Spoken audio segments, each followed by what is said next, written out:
हाय नमस्कार, मी सुनंदा माडी. कसे आहात? बरेच सार बरेच राहा. आजच्या दिवस तुमच्या खूप खूप सुखा समृद्धीच्या आणि खूप छान मस्त आनंदाच्या आरोग्याच्या जावो ईश्वर चरणी प्रार्थना. तर हे आमच्या गावात हे आहे डुबकेश्वर महादेव. असं म्हणजे गावाच्या बाहेर आहे थोडंसं, पण खूपच इथं आहे ना, इतके श्रद्धाळू लोक खूपच येतात.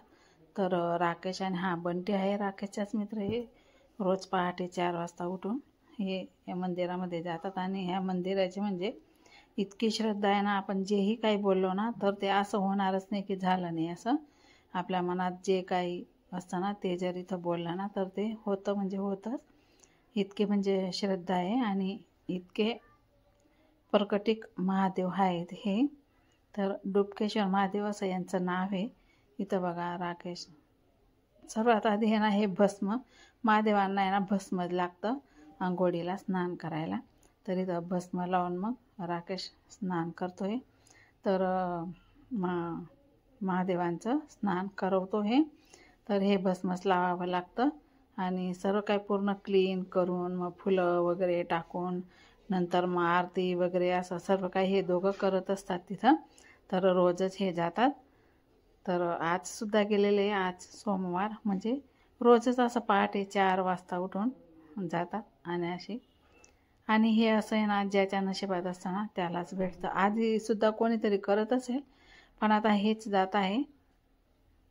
ज्याच्या नशिबात असते त्याला हे पहिल्या क्षणी भेटते ही सेवा करायला. तर बघा अशा प्रकारे आता हे भस्म लावून आता महादेवांचे स्नान झालेले आहे. आता हे इथं फुलं वगैरे सर्व काही सजवतील. हे बघा परत परत परत परत लावून धुतोय तो. पूर्ण महादेव इतका चमकायला लागून जातात ना हे भस्म लावून धुतलं का. खूप महादेव चकाचक होऊन जातात. आणि महादेवांचं म्हणजे कसं नूर इतका खुलून जातो ना. आणि आता नंतर मग दिवस उगवल्या इतकी गर्दी असते, इतकी गर्दी असते ना, खूप श्रद्धाळू लोक खूपच येतात. आणि महादेवांचं नावच तसं आहे डुबकेश्वर महादेव.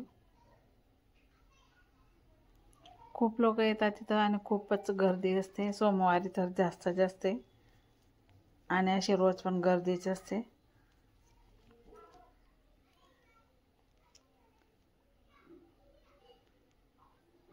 तर चला म्हटलं आज दुसरा काही व्हिडिओ टाकत नाही मी. हा राकेशचाच व्हिडिओ टाकते तुम्हाला मी. शॉर्ट व्हिडिओ पण टाकलेला आहे, तो सुद्धा बघा तुम्ही जाऊन.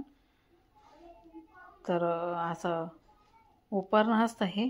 कधी भगवं उपरणं, कधी पांढरं उपरणं असं घालून रोज वेगवेगळे उपरणं घालून जातो. आता सर्व काही हे झालं.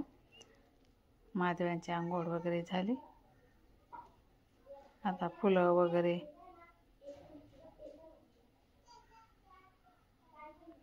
आणि त्याची या महादेवांवर खूप श्रद्धा आहे त्यांची. खूप म्हणजे इतकी श्रद्धा आहे ना.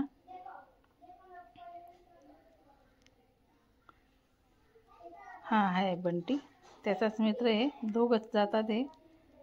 आणि बघा हे रुमाल पण आणले त्याने, 90 रुमाल आणलेले हे.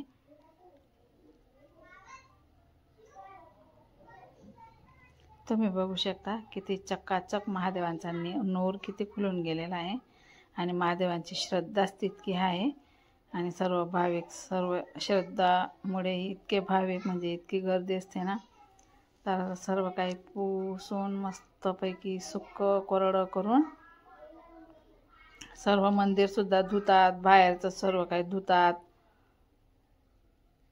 आणि इथं एक गोष्ट अशी म्हणजे नाग आहे. इथं मोठा नाग आहे, खूप म्हातारा झालेला आहे. आणि इतका मोठा आहे ना, तर अशी म्हणजे एवढी मोठी तगारीमध्ये मावून जाईल एवढी महादेवा त्याची अशी पिंड पडते. आणि फण पण अशी आहे ना, आपण अख्खे एवढे आपल्या एवढी अशी फण आहे. पण कधी कोणाला कधी चावा केला नाही की कोणाला काही त्रास दिला नाही का कोणाला काहीच नाही. कोणाचा पायसुद्धा पडून जातो, कोणाचं कोणी तर अशी त्या नागदेवताने अशी पिंड वाढून बसलेला असतो ना पूर्ण फण खाली करून. तर कोणी असं अंधार असतो लाईट वगैरे जास्त नसतो तर कोणी कोणी असं बसूनसुद्धा घेतं दगड समजून, तरीसुद्धा तो नागदेवता काहीच करत नाही. आणि पूर्ण कधीचे कितीतरी वर्षापासूनचा आहे तो नागदेवता तिथं. तर काही इजा वगैरे काही करत नाही. खूप म्हातारा झालेला आहे. आणि महादेवाची ती वरची कात येते ना, ती तर एवढी मोठी नाही तर लावलेली आहे. ती सांगेल मी राकेशला एखाद्या दिवशी, ते पण दाखव असं. तर आता हे सर्व काही असं फुलं वगैरे सर्व काही सजून देणार. दिवस उगावला म्हणजे भावेकरी चालू होऊन जातात. सेवेकरी भावेकरी ज्यांच्या त्यांच्या श्रद्धेनुसार जेवढी असते तेवढी पूजा घेऊन येतात.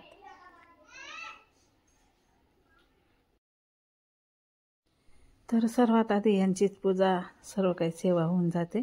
आता सर्व काही सेवेकरी भावेकरी तर येतच राहते, दिवसभर चालूच असते. आता आरती केलेली त्यांनी. तर चला, आजचा व्हिडिओ कसा वाटला तुम्ही.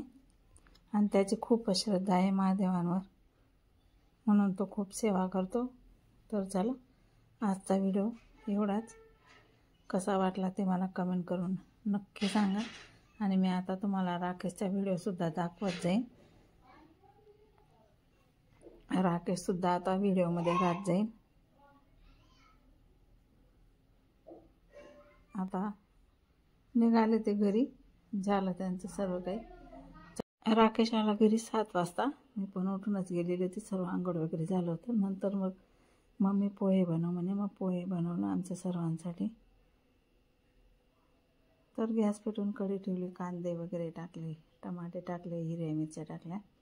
नंतर पोहे भिजवूनच ठेवलं होतं, त्याच्यामध्ये हळद टाकली, कोथिंबीर टाकली. आता इथं कांदे पानांमध्ये पण कोथिंबीर टाकली. चवीनुसार मीठ पोह्यामध्येच टाकून देणार आहे मी. मिरच्या वगैरे सर्व काही इथं कढईमध्ये करपावायला ठेवलेलं आहे. तर हे बघा, परतवते आहे मी छान मस्त. आणि हे पोहे, कांदे पोहे ना खूप छान लागतं. कांदे बटाटे पोहे, पण बटाटे नव्हते माझ्याकडे म्हणून फक्त कांदे पोहे बनवले मी. आता पोहे टाकून घेऊया. पोहे पण मस्त परतून घेऊया. नाश्ता जर सकाळी झाला ना तर दुपारी छान भूक लागते. नाश्ता जर केला नाही ना दुपारी जेवायची इच्छा होत नाही. त्यासाठी थोडाफार नाश्ता करूनच घ्यावा. आणि तुम्हालासुद्धा सांगते मी, सकाळी ना उपाशी पोटी राहायचंच नाही. सकाळी थोडासा नाश्ता करायचा म्हणजे आपल्या शरीरासाठी पण खूप छान राहतं. डायरेक्ट जेवण केलं का असं पोटामध्ये ते असं उपाशी बरगत होऊन जातं. त्यासाठी नाश्ता करूनच घ्यावा. तर या सर्वजण या तुम्ही नाश्ता करायला. नाश्ता तयार आहे. आता नाश्ता झाला का मग जेवण बनवण्याची तयारी करणार आहे मी.